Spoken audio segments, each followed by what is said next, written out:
Assalamualaikum warahmatullahi wabarakatuh. Bertemu lagi kita hari ini bersama saya Fidah Selamat di dalam segmen Bicara Minda.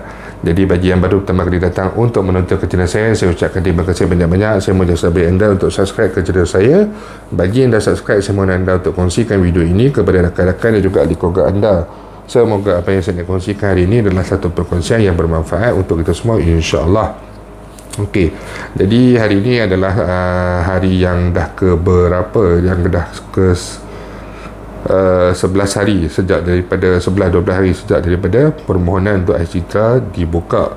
Okey, jadi permohonan telah pun boleh dibuat, permohonan telah pun diterima, permohonan sedang diproses, dan yang terbaru adalah permohonan sudah pun diluluskan dan tarikh pembayaran untuk Citra telah pun dikeluarkan. Okey. Jadi di sini banyak lagi yang masih bertanya lah macam mana dengan isu untuk penambahan bagi jumlah pengeluaran Citra, iaitu permintaan daripada rakyat pencarum. Okey, rakyat pencarum yang ingin mengeluarkan permintaan sehingga RM10,000. Jadi seperti yang telah dikongsikan sebelum-sebelum ini, perkara ini telah pun diutarakan kepada kepimpinan kerajaan oleh ahli-ahli politik, pemimpin-pemimpin parti politik tertentu, influencer di media sosial juga pun ramai juga yang berkongsikan tentang orang kata permintaan daripada rakyat ni, kesukaran daripada mereka yang masih lagi tidak, mereka ini bukan tidak mahu bekerja tetapi tidak dapat bekerja disebabkan kawasan bagi persekitaran mereka mungkin kurang. Orang kata komuniti tu adalah bukan satu komuniti yang ada menyediakan ruang untuk pekerjaan dan sebagainya. Dia mungkin lebih kepada kerja-kerja biasa-biasa, kerja-kerja kampung dan sebagainya lah. Mungkin tidak ada sektor industri ataupun sektor-sektor lain di sesuatu kawasan. Jadi ramai lagi yang masih terpencil dan menganggur sejak daripada pandemik COVID-19 ni melanda.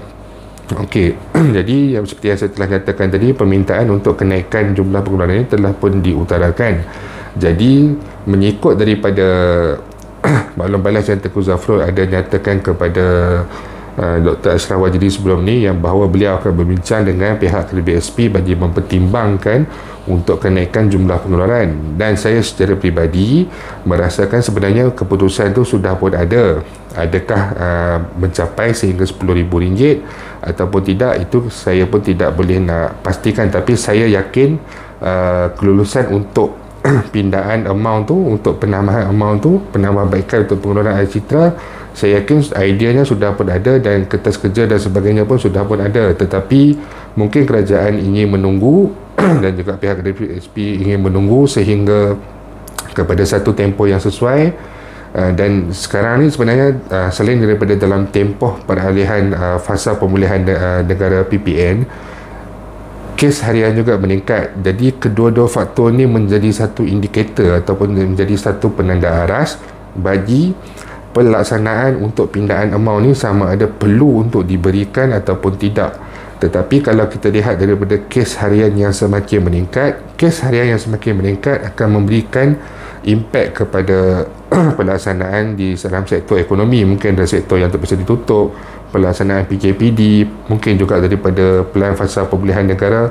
Yang kedua, mungkin tak mustahil dia boleh dibalikkan pada PPN 1 dan sebagainya. Jadi jika dalam keadaan sekarang ni seperti yang saya nyatakan tadi, saya yakin yang sebenarnya kelulusan untuk penambahan tu sudah pun ada, cuma masih tidak tahu lagi berapa amount, dan amount tu pula sama ada dia nak tambah 1,000 ke ataupun dia nak tambah sehingga 10,000 ke, mungkin bergantung kepada keadaan kesihatan kita harian pandemik COVID-19 ini dan juga keadaan kepada sektor ekonomi. Jika banyak sektor yang masih terkesan dan tidak dapat beroperasi serta kes harian yang meningkat, itu adalah dua penanda aras bahawa pengeluaran untuk Citra ni ada kemungkinan akan ditingkatkan dan juga ditambahkan.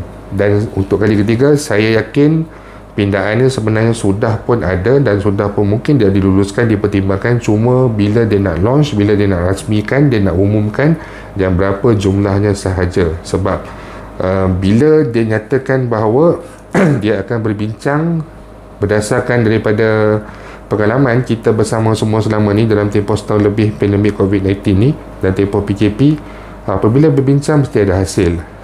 yang saya lihat lah setakat ni, jika kita lihat balik sebelum ni, tidak ada sebarang pun perbincangan yang tidak akan ditolak.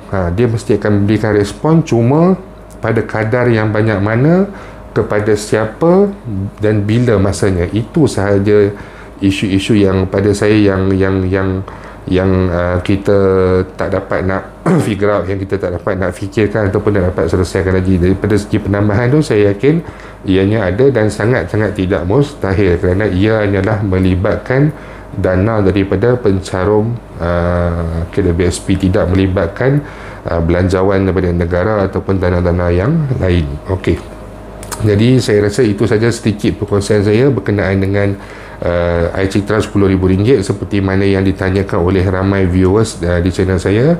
Dan insyaAllah jika ada sebarang perkembangan terbaru, saya akan kongsikan kepada anda semua. Seperti biasa, terima kasih banyak kerana sudi datang untuk menonton. Jangan lupa untuk share, jangan lupa untuk subscribe. Ada persoalan boleh tanyakan di ruangan YouTube maupun di ruangan Facebook saya, dan saya akan balas insyaAllah. Jumpa lagi. Assalamualaikum warahmatullahi wabarakatuh.